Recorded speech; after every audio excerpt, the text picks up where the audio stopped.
Alors, bonjour et bonsoir, bienvenue aux entrevues Le Portail Zen. Mon nom est Suzy Matt. Aujourd'hui, j'ai le plaisir de retrouver Martine Gerco, qui est psychanalyste, psychothérapeute et auteure du livre Une psy parle aux esprits, édité par Maman Édition. Elle travaille avec les états modifiés de conscience grâce à la respiration holotropique, l'hypnose, l'EMDR et l'approche chamanique. Il y a Stanislas Grof qui a écrit la préface et vous avez Stéphane Alix que vous pouvez voir sur la couverture du livre qui a écrit le bandeau.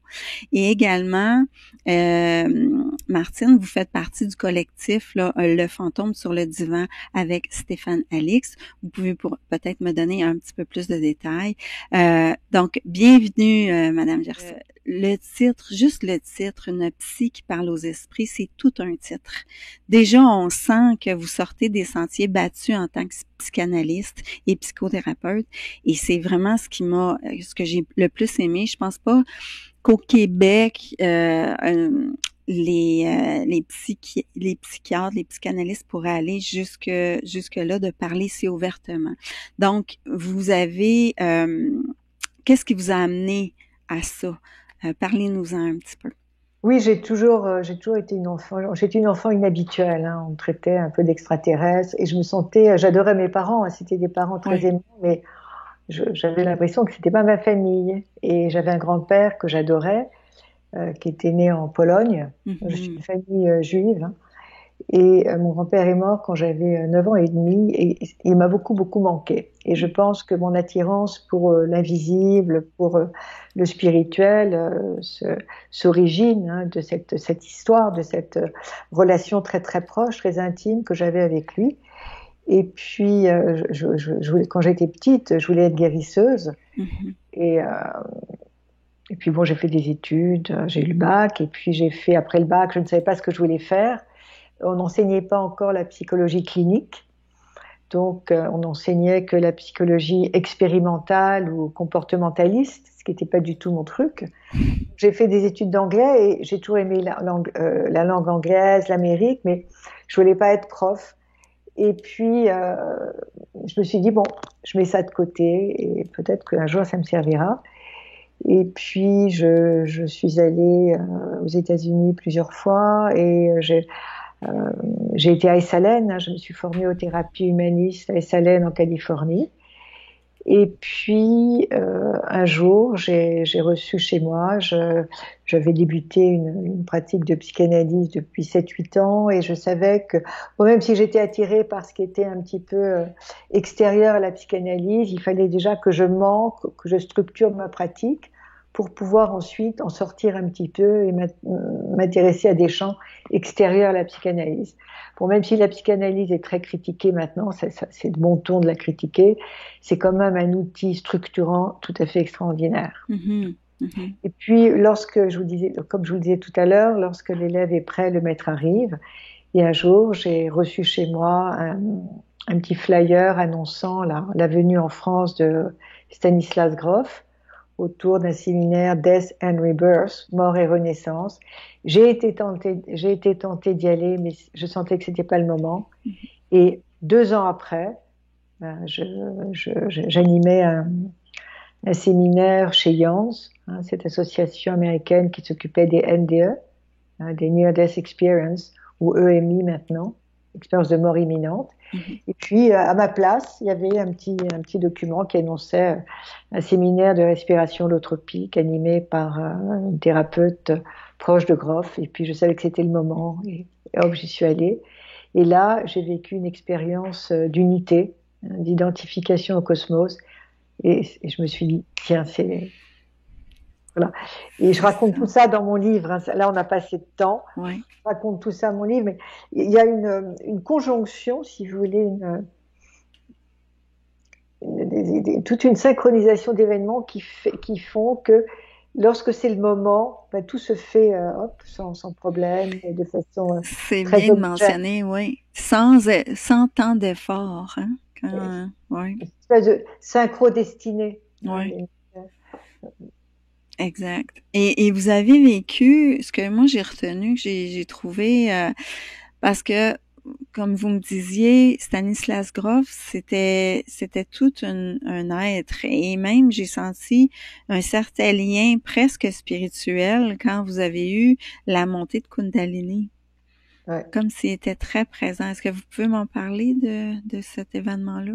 Alors, Grof, comme je vous disais tout à l'heure, c'est le créateur des thérapies psychédéliques, hein, avant d'être le créateur de la psychologie transpersonnelle. Et donc, il est évident que lorsqu'on se formait auprès de Stanislas Grof, on avait envie de prendre des substances, hein. Mais pas pendant l'enseignement. Quand on avait du temps de libre, on s'accompagnait les uns les autres, mais toujours dans un cadre très circonscrit, clinique et très, très sérieux. C'est ça.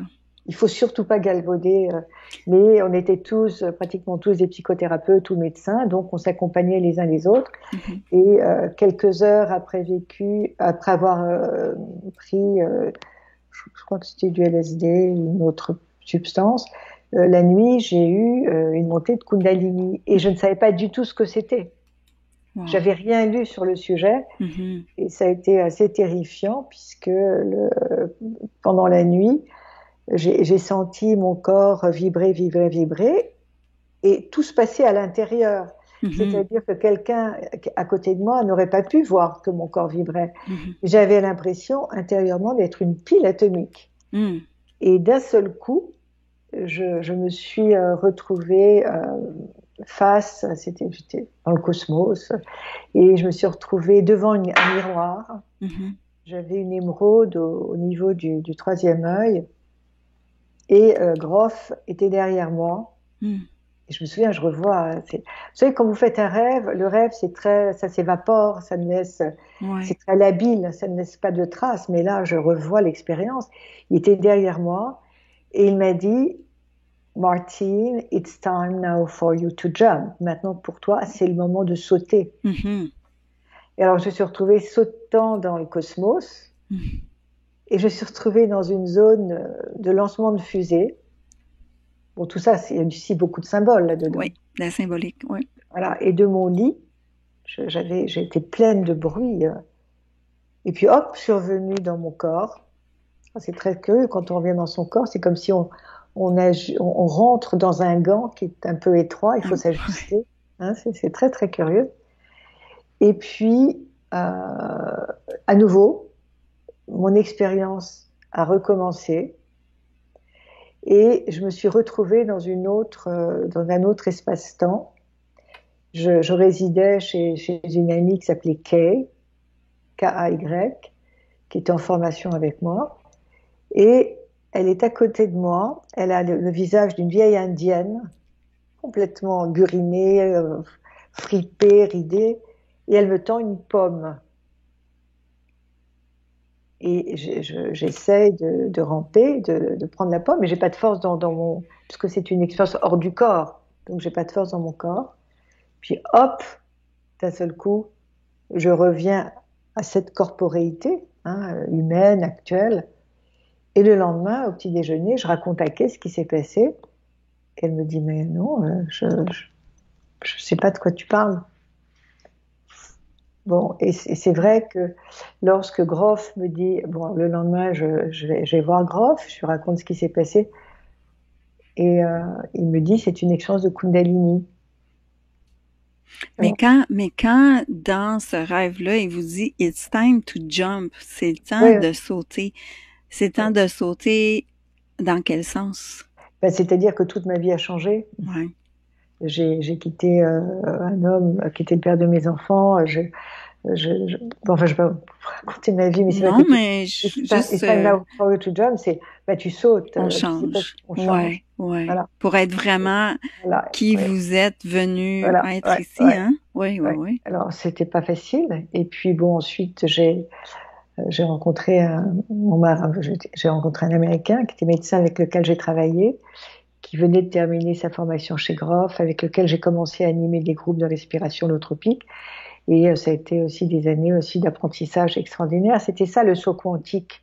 Mm-hmm. Parce que le saut, vous savez pas où vous allez, mais il faut sauter parce que sinon vous êtes dans des habits qui sont trop petits à l'intérieur desquels vous pouvez plus bouger, hein, et vous pouvez plus respirer. Hein, c'est se libérer du connu. Ouais.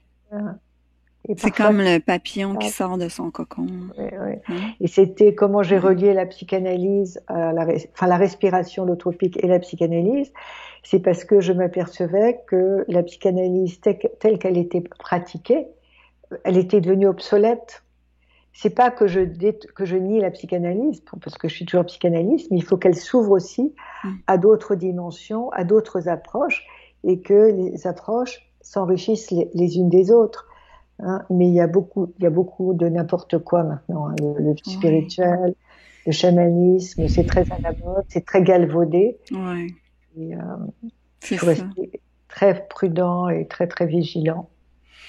D'ailleurs, vous avez, bon, on peut parler aussi de vos expériences au niveau du chamanisme et ce que vous avez vécu là avec la ayahuasca. Ouais. Alors, est-ce que vous pouvez m'en parler un petit peu? L'ayahuasca, pour moi, ça a été des expériences extrêmement difficiles. Ça aussi, c'est devenu très très à la mode.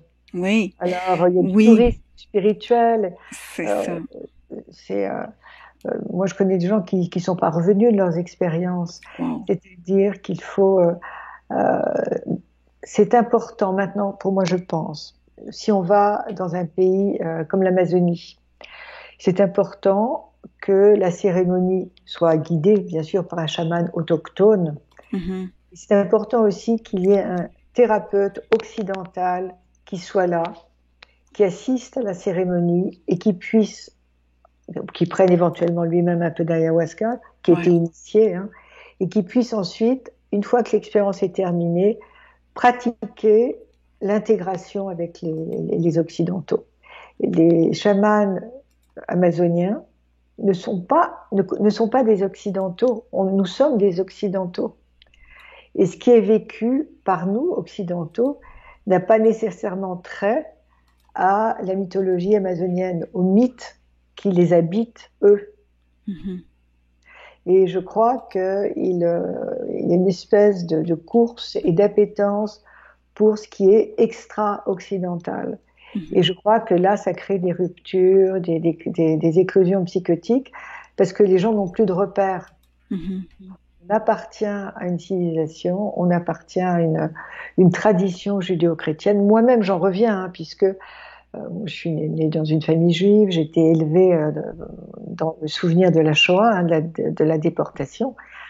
Ils étaient tellement terribles, étouffants, que j'ai eu besoin d'aller visiter d'autres sources. On a parlé d'une expérience avec significative avec un client qui allie la respiration holotropique et votre approche et la psychanalyse. Donc là, est-ce que vous pouvez juste me redire le nom de la personne? Je suis vraiment désolée, Non, non, je vous en voyais prie. pas. Ouais. Dans mon livre, c'est Chaim. Raïm, parfait, Chaim, H-A-I-M. parfait.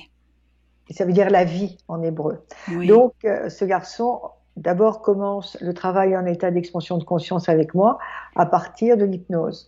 Et il découvre donc qu'il était juif, c'était un juif d'Espagne et qu'il a été brûlé pendant l'Inquisition. Donc, il a fait des recherches historiques et il est allé au musée de la diaspora en Israël et pour investiguer sur son nom, et il était marqué que ce nom était porté par des juifs d'Espagne et du Portugal qui avaient été brûlés pendant l'Inquisition. Donc il vit une première vie antérieure sous l'Inquisition. Ensuite, il a fait plusieurs séances de respiration holotropique en individuel et en groupe. Et la séance la plus marquante en groupe, ça a été, c'était extraordinaire parce que quand il y a une espèce de synchronisation de l'univers où chaque élément d'un stage va faire sens pour le patient. Donc, moi, j'utilise toujours au début de mes stages des cartes de tarot que les gens upside down, la face visible de la carte est cachée et chaque personne va prendre au hasard une carte qui va lui servir de miroir pour parler de lui ou parler d'elle. Et donc, ce jeune homme qui, avant de s'appeler Haïm, s'appelle Hugues, m'avait prévenu qu'il arriverait un peu tard parce qu'il avait une rage de dents. Il avait dû aller en urgence chez le dentiste. Il avait pris très tôt le matin. Donc, il arrive au moment où c'était son tour, tout le groupe était passé, et il arrive c'était juste son tour de prendre la carte. Donc, ce jour-là, il y avait 22 personnes dans le groupe, et j'avais pris les 22 lettres de l'alphabet hébraïque. Oui, ce fameux alphabet. Oui, oui, oui. Et donc, il s'assoit, et la lettre qu'il tire, c'est la lettre Chet. Chet, c'est la barrière, c'est aussi la dent, symboliquement. Et le signe de cette lettre hébraïque, c'est le cancer. Et ce garçon est arrivé en retard parce qu'il avait un problème de dents. Et il était cancer, signe solaire, ascendant cancer. Oh, c'est fort. Donc, alors, ça c'était. Parfois, je suis muette. Oui. Par rapport à ce qui se passe. On ne peut pas l'expliquer rationnellement. Il y a des choses qui se passent qui sont au-delà de nous-mêmes. Mm-hmm. Et donc, on commence la session holotropique qui dure 3 heures en groupe. Et pendant la session, il a beaucoup pleuré et c'était beaucoup de souffrance, mais c'était des larmes qui venaient d'ailleurs. Mm. Et puis, chaque personne est dans un sac de couchage parce que lorsqu'on respire en hyperventilation, la température baisse ou bien sous une couverture. Et il s'est assis et il a recouvert ses épaules d'un châle, enfin d'une couverture, et je l'ai vu se balancer comme ça, comme un vieux juif, un peu voûté. Et c'est un garçon qui avait 40 ans à l'époque, ou 35 ans, mais là, il avait 1000 ans. Et je sentais qu'il représentait toute la souffrance du peuple juif. Donc ensuite, quand on revient à la réalité, il y a une séance d'intégration verbale pour mettre en mots MOTS qui a été vécu. C'est important de parler. Et cette séance, elle était tellement déterminante qu'il il a envisagé de se convertir. Donc chez les Juifs, on n'est pas du tout prosélyte. Il y a toute une démarche très très longue pour se convertir. Il a changé de prénom. En France, c'est très difficile de changer de prénom. Ouais. Il a pris Chaim comme prénom. Première lettre du mot Chaim, du prénom Chaim, c'est la lettre Chet. Il s'est fait circoncire et il a entamé une conversion et il est maintenant psychothérapeute. Et pourquoi avoir fait toutes ces démarches-là? Parce qu'il voulait intégrer qui il était maintenant et qui il était dans cette autre vie-là? Il savait pas du tout pourquoi il faisait. Il avait juste besoin de ça? C'était un garçon qui avait beaucoup, beaucoup souffert, qui avait une enfance, une santé extrêmement une très très mauvaise santé étant petit. Il est né avec une pathologie digestive qui a nécessité de nombreuses interventions, de nombreux séjours à l'hôpital. Il était tout bébé et il a été atteint d'hospitalisme, donc il grandissait pas. Et pendant un des séjours à l'hôpital, il a été abusé par un infirmier. Oui. Oh mon Dieu. Voilà. Donc, il sentait qu'il y avait des choses il y avait des choses qui, dans son histoire, l'empêchaient de se réaliser en tant qu'homme, en tant que sujet. Il subissait. Et puis, quand il a réalisé qu'il avait aussi toute une histoire de persécution, vous savez, ce qui est intéressant chez Grof, c'est qu'on répète dans nos vies des condensations d'expériences. C'était jusqu'à ce que les choses aient été comprises. Donc, quand la boucle est bouclée, à ce moment-là, il y a un changement qui s'opère chez l'individu. Mm-hmm. Et lorsqu'il a vécu cela, donc, au niveau conscient, il y avait cet abus sexuel de cet infirmier qui ressentait dans sa chair, mais dont il n'était pas sûr, c'était revécu sous hypnose, et vraiment dans son corps, dans sa chair. Et puis, ensuite, il y a eu la reviviscence de ces scènes traumatiques dans les camps de concentration. Et là, si vous voulez, il n'y a pas, on peut se dire, mais c'est du cinéma, ah oui, ce que j'ai oublié de vous dire, c'est que lorsqu'il est emprisonné à Auschwitz, bon, il est brûlé et gazé. Et il est pianiste dans cette ville-là, il est pianiste à Varsovie. Ce qu'il a vécu, cette scène qu'il a vécue, c'était à peu près 7-8 ans avant que le film Le pianiste ne sorte. Vous savez, le film de Polanski. Oui, Donc, il a pas été influencé. exactement. Et puis, lorsque le patient revit ce qu'il appelle une vie antérieure, il y a quelque chose dans le corps qui est tellement manifeste, dans la posture, dans la voix, que c'est pas du cinéma, c'est pas de l'hystérie. Hein. Il y a quelque chose qui va être déterminant dans l'évolution de la personne. Exactement. Ouais. Comment ça se passe là, vous faites des ateliers où c'est one-on-one, là, un sur un pour les... Alors, c'est one and one, mais je fais aussi des séminaires, des stages. J'adore animer des stages parce que les gens ne se rencontrent pas par hasard. Non. Et ça, c'est extraordinaire. Ouais. Tous mes stages, chaque stage a son histoire, son roman personnel. Et des gens qui ne se sont jamais vus, tout de suite, vont nouer des relations tout à fait extraordinaires. Ils se retrouvent. Oui, c'est ça. Oui, c'est comme si c'était des clients qui se retrouvaient. Et donc, les groupes, là, j'ai animé un groupe pendant la Pentecôte, c'était un séminaire intensif de 4 jours où on pratique la respiration holotropique. Et puis, il y a une approche que j'ai créée qui s'appelle le pinceau chaman, où j'enseigne aux gens à peindre en état d'expansion de conscience. Wow. Et ça libère. Donc, je leur enseigne à rencontrer un animal de pouvoir ou un guide. Et puis ensuite, de peindre incorporé par l'énergie de l'animal de pouvoir. C'est extraordinaire. Vous faites seulement ça en France, hein? Ah bah, si vous voulez me proposer, si vous voulez monter un atelier au Québec, je suis d'accord. Ah, parce que j'aimerais tellement vivre ça. Oui, wow. Ça, je suis d'accord. Les deux, sur la peinture et la respiration holotropique. Je peux dire aux gens qu'ils peuvent vous contacter via votre site internet. Oui, donc, je vais le mettre sous la vidéo. C'est psyemergence.com. Et puis, donc, vous avez sur votre site là, toutes les informations concernant vos services ou les formations et les stages. Est-ce que vous voulez ajouter quelque chose avant qu'on termine? Oui, on peut me rencontrer aussi sur les réseaux sociaux, sur Instagram, sur Facebook. Et moi, je serais d'accord pour venir animer au Québec. On va essayer de penser à quelque chose. Je suis une grande voyageuse et puis j'aime le monde américain. Et voilà, je suis arrivée à un moment dans ma vie où je dois dire que vraiment, si j'avais pas rencontré la respiration holotropique, si je l'avais pas d'abord travaillé sur moi, parce qu'on ne peut emmener un patient que là où soi-même on a été. Et moi qui étais formée à tellement d'approches, c'est vraiment la respiration holotropique qui est l'outil le plus, pour moi, l'outil majeur, puisqu'on travaille à des niveaux psychologiques.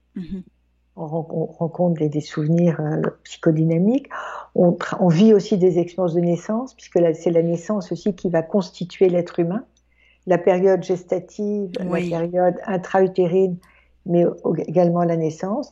Et puis on travaille à des niveaux spirituels. On travaille à des niveaux émotionnels et corporels, puisque la respiration peut provoquer des tétanies, qui sont les muscles se rigidifient, et le thérapeute va travailler sur la cuirasse qui se rigidifie et demande au patient, quand on appuie, d'exprimer un son. Et le travail sur la cuirasse et la libération du son libère des mémoires. Donc, on est vraiment un être multidimensionnel. Et c'est ça qui est fabuleux. Tellement. Ouais. Mais l'important, c'est d'être ancré, d'être enraciné et d'être dans son corps. Le corps, c'est vraiment, notre corps, c'est vraiment le véhicule à travers lequel se vivent les expériences. Ah oui, je suis absolument d'accord avec vous. Donc, je vais inviter les gens à partager la vidéo, à aller visiter votre site Internet. Un énorme merci. C'était un plaisir. J'espère sincèrement vous rencontrer au Québec. Moi, j'ai jamais organisé des événements, mais bon, on sait jamais comment on peut peut-être arriver à le faire. Là, je verrai. Mais un grand merci. Merci de m'avoir accueilli et puis à bientôt, j'espère. À bientôt. Au revoir. Au revoir.